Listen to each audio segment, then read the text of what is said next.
এদিকে সন্দেশখালী কাণ্ডে গ্রেপ্তার করা হয়েছে প্রাক্তন সিপিএম বিধায়ক নিরাপদ সর্দারকে। কিছুক্ষণ আগে আপনাদের দেখিয়েছি বসিরহাট থানায় নিয়ে আসা হয়েছে নিরাপদ সর্দারকে।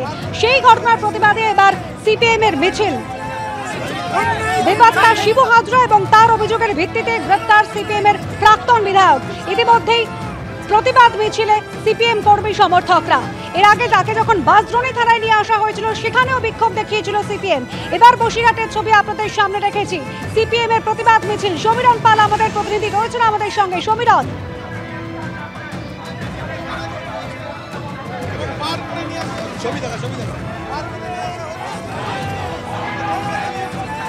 সিপিএম এর প্রাক্তন বিধায়ককে গ্রেপ্তারের প্রতিবাদে এর আগে বাসদ্রোণী থানার সামনে বিক্ষোভ দেখায় সিপিএম। বিনা নোটিশেই তাকে বাড়ি থেকে তুলে এনেছে বাসদ্রোণী থানার পুলিশ, এমন অভিযোগ করেছিলেন নিরাপদ সর্দার। আর এবার বসিরহাটে মিছিল করছে সিপিএম। সমীরণ পাল রয়েছেন আমাদের সঙ্গে। সমীরণ,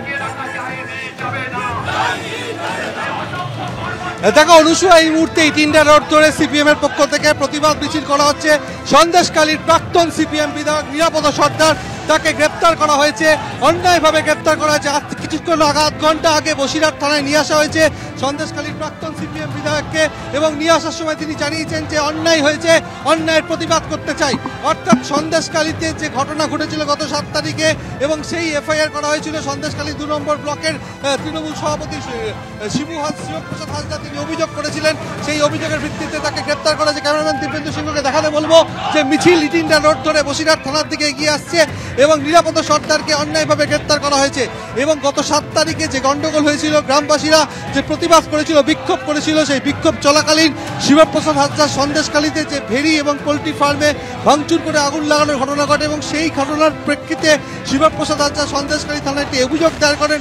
সেখানে তিনি উল্লেখ করেন যে সিপিএম এর প্রাক্তন বিধায়ক নিরাপদ সর্দারের নেতৃত্বে হামলা চালানো হয়েছিল, এবং সেই ঘটনার প্রেক্ষিতে শতাধিক ব্যক্তির নামে এফআইআর করা হয়, এবং সেই ঘটনায় নিরাপদ সর্দারকে গ্রেপ্তার করা হয়েছে। এবং তার যে গ্রেপ্তার করা হয়েছিল, সেই গ্রেপ্তারে হত্যার চেষ্টা, ভাঙচুর, অগ্নিসংযোগ সহ একাধিক জামিন অযোগ্য ধারায় মামলা রুজু করা হয়েছে। এবং তার প্রেক্ষিতে আজকে তাকে কলকাতার ব্রাসনদী থানায় আটক করা হয় কলকাতা পুলিশের পক্ষ থেকে, এবং সেখান থেকে বসিরহাট পুলিশের একটি বিশেষ দল পৌঁছয় বাসদ্রোণীতে, এবং সেখান থেকে সরাসরি তাকে নিয়ে আসা হয় বসিরহাট থানায়, এবং আধ ঘন্টা আগে বসিরহাট থানায় এনে তার লকআপে রাখা হয়েছে।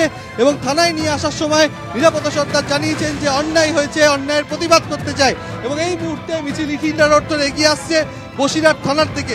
বসিরহাট টাউন হল থেকে মিছিল শুরু হয়েছে, এবং বসিরহাটের সিপিএম কর্মী এবং নেতৃত্ব এই প্রতিবাদ মিছিল শুরু করেছেন, এবং সেই মিছিল এই মুহূর্তে এগিয়ে আসছে। কথা বলে দেবো, আজকে আপনারা এই মিছিল করছেন, আজকে বিশেষ করে প্রতিনিধি যেরকম দেখাচ্ছেন বসিরহাটে এই মুহূর্তে প্রতিবাদ মিছিল সিপিএম এর। আগামীকালও কিন্তু একাধিক কর্মসূচি রয়েছে সিপিএম এর।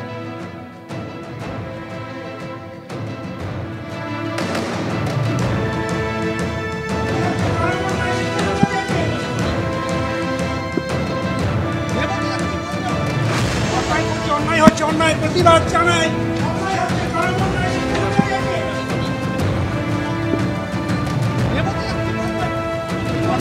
অন্যায় হচ্ছে, অন্যায় প্রতিবাদ জানাই।